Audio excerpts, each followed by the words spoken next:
بسم اللہ الرحمن الرحیم۔ معزز خاتم حضرات، السلام علیکم ورحمۃ اللہ وبرکاتہ۔ سیدنا موسیٰ علیہ السلام کا واسطہ کس قسم کی قوم سے پڑا تھا، یہ ہے ہمارا آج کا قرآن مجید کا سبق۔ معمول کے مطابق سب سے پہلے آیت مبارکہ کی تلاوت کرتے ہیں۔ اعوذ باللہ السمیع العلیم من الشیطان الرجیم۔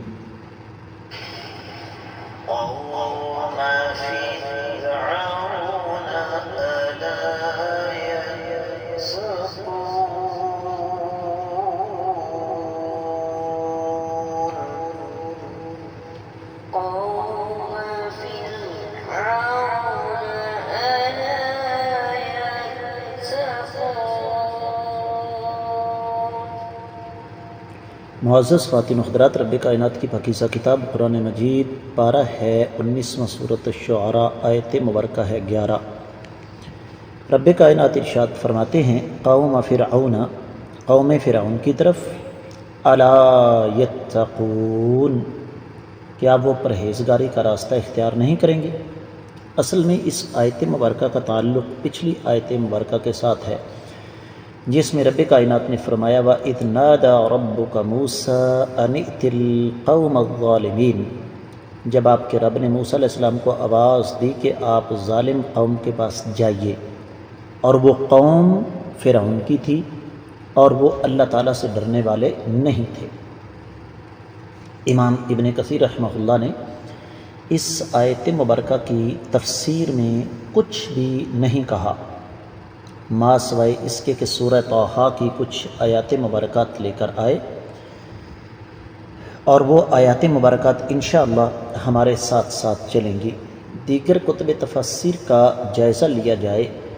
تو اہل علم یہ فرماتے ہیں کہ اس کا معنی یہ ہے کہ اذهب الى القوم الظالمین، آپ ظالم قوم کے پاس جائیں، اور وہ فرعون کی قوم تھی قبطی، قاف با اور طا، قبطی، اور وہ قوم اللہ تعالیٰ سے ڈرنے والی نہیں تھی۔ شیخ ابن عثیمین رحمہ اللہ نے اس آیت مبارکہ کی تفسیر بیان کرتے ہوئے ارشاد فرمایا کہ اس کا معنی یہ ہے کہ اے موسیٰ علیہ السلام، آپ ان لوگوں کے پاس جائیں اور جا کر کہیں کہ کیا تم اللہ تعالیٰ سے نہیں ڈرتے؟ اور ساتھ یہ بھی فرمایا کہ اس بات کا بھی امکان موجود ہے کہ سیدنا موسیٰ علیہ السلام کو رب کائنات نے یہ بات واضح فرما دی کہ آپ جس قوم کے پاس جا رہے ہیں وہ اللہ تعالیٰ سے ڈرنے والی نہیں ہے۔ امام مقاتل بن سلیمان، امام ابن جریر، امام مکی، امام ابن عطیہ، امام سعدی اور مادی قریب میں ابن عاشور، یہ سارے کے سارے اپنی اپنی تفاسیر میں اسی طرف اشارہ فرماتے ہیں کہ سیدنا موسیٰ علیہ السلام نے سیدنا موسیٰ علیہ السلام کو رب کائنات نے یہ حکم دیا کہ آپ اس بد نصیب قوم سے جا کر یہ کہو کہ آپ لوگ اللہ تعالیٰ سے ڈرتے کیوں نہیں، اللہ تعالیٰ کے عذاب سے تمہیں ڈر کیوں نہیں لگتا، اللہ پر ایمان کیوں نہیں لاتے، اور تم لوگ اللہ کے بندوں پر ظلم کیوں کر رہے ہو۔ معزز خواتین و حضرات، امام ابن جریر اور امام وحدی اسی طریقے سے تفسیر الخازن وغیرہ میں اسی بات پر زور دیا گیا ہے، اور پھر اسی مناسبت سے سورۃ النازعات کی 17، 18 اور 19ویں آیت مبارکہ اہل علم لے کر آئے ہیں کہ اللہ فرماتے ہیں اذهب الى فرعون انه طغى، آپ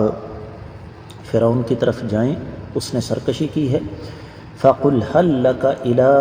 ان تزكى، اس بد نصیب سے یہ کہیں کہ کیا تم اللہ سے ڈرنے کا راستہ اختیار کر سکتے ہو، وَأَهْدِيَكَ إِلَىٰ رَبِّكَ فَتَخْشَىٰ، میں تمہاری رہنمائی کر رہا ہوں تمہارے رب کی طرف تاکہ تم اللہ تعالیٰ سے ڈرنے والے بن جاؤ۔ اور اسی بات کو پھر بعض مفسرین کرام اس طرف لے کر گئے ہیں کہ وہ قوم ظالم تھی کیسے؟ فرعون اور اس کے حواری سب سے پہلے اپنی جانوں پر ظلم کر رہے تھے، کفر کر کے، شرک کر کے، گمراہی کا راستہ اختیار کر کے،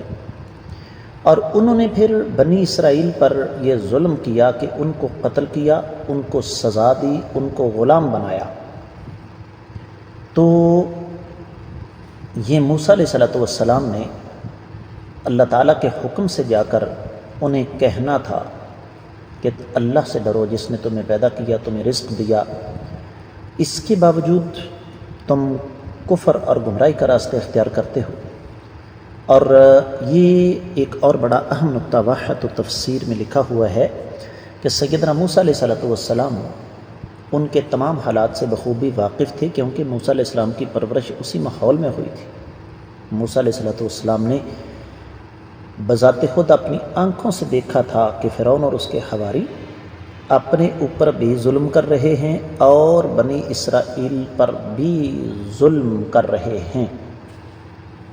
آگے بڑھنے سے قبل یہاں اس بات کی وضاحت ضروری ہے کہ یہ باتیں ہمیں کیوں بتائی جا رہی ہیں، ان باتوں کے ساتھ ہمارا کیا تعلق واسطہ ہے۔ تھوڑا سا غور کیا جائے تو سمجھنا کوئی مشکل کام نہیں ہے کہ دراصل یہ سبق ہمیں اس لیے پڑھایا جا رہا ہے کہ میں اور آپ اپنا محاسبہ کریں کہ ہم کس مقام پر کھڑے ہیں۔ کہیں ہمارے اندر تو فرعونیت نہیں ہے، کہیں ہمارے اندر تو قبطیوں والی بری بلکہ ظالمانہ قسم کی عادات نہیں ہیں، کیونکہ قرآن بنیادی طور پر تربیت اور اصلاح کی کتاب ہے، اور یہ قرآن کا ایک اصلاحی انداز ہے کہ قرآن ہمیں غور و فکر کرنے کی دعوت دیتا ہے، غور و فکر کرنے کا حکم دیتا ہے۔ اب یہاں پر ایک اور چیز جو یہاں پر سمجھنے والی ہے، تفسیر المراغی میں اس کی وضاحت موجود ہے کہ، اور اس کے ساتھ ساتھ روح البیان اور البحر المحیط میں بھی اس پر بات چیت کی گئی ہے کہ ایک چیز تو یہ کہ سیدنا موسیٰ علیہ السلام کو تعجب تھا، حیرت تھی کہ کوئی انسان اتنا ظالم بھی ہو سکتا ہے، اور لفظ الا یہاں پر حرف تحوید ہے، اگلے بندے کو خبردار کرنے کے لیے، اور اس میں تعجب کا معنی بھی پایا جاتا ہے۔ اور یہاں پر پھر ایک قرات کی بحث ہے کہ یہ یتقون ہے یا تتقون ہے، لیکن ہم اس طرف نہیں جائیں گے۔ جو چیز یہاں سمجھنے والی ہے، جس کی طرف اشارہ کیا ہے عبداللہ بن مسلم بن یسار، امام شقیق بن سلمہ، امام حماد بن سلمہ، امام ابو قلابہ، عبید بن دمیر اور ابو حازم وغیرہ نے، وہ کہتے ہیں کہ یہ دراصل سیدنا موسیٰ علیہ السلام کے غید و غضب کا اظہار تھا، کہ انسان جیسے غصے سے کسی کو کہے کہ تمہیں اللہ کا ڈر نہیں لگتا۔ اور ابن عطیہ فرماتے ہیں کہ یہ ساری کی ساری عبارت اس بات کی طرف واضح طور پر دلالت کرتی ہے کہ اس قوم میں واقعی اللہ تعالیٰ کا ڈر اور اللہ تعالیٰ کا خوف نہیں تھا۔ بڑی قیمتی بات ہے، اہل علم یہ فرماتے ہیں کہ یہاں پر دراصل رب کائنات نے اس ظالم قوم سے تقوی کی نفی کی ہے، اور تقوی ہر چیز کی اساس اور بنیاد ہے۔ جب انسان کے دل سے تقوی یعنی اللہ تعالیٰ کا ڈر رخصت ہو جاتا ہے تو پھر انسان نہیں رہتا، وہ جانور سے بھی بدتر ہو جاتا ہے۔ آپ یہ دیکھیں کہ جانور بھی دوسروں پر بسا اوقات ترس کھا لیتے ہیں، لیکن جب انسان کے دل سے اللہ کا ڈر اور اللہ تعالیٰ کا خوف رخصت ہو تو پھر ظلم کی ایسی ایسی داستانیں ہمارے سامنے آتی ہیں کہ انسان بے اختیار یہ سوچنے پر مجبور ہو جاتا ہے کہ یہ ظلم کرنے والے بد نصیب کے سینے میں دل بھی ہے کہ نہیں۔ یہی سبق ہمیں یہ آیت مبارکہ سکھاتی ہے کہ ہمیں ہر وقت اللہ تعالیٰ سے ڈرنا چاہیے۔ اس کے ساتھ ہی اس آیت مبارکہ کی مختصر تفسیر مکمل ہوتی ہے۔ اگلے سبق تک کے لیے اجازت دیجیے۔ السلام علیکم ورحمۃ اللہ وبرکاتہ۔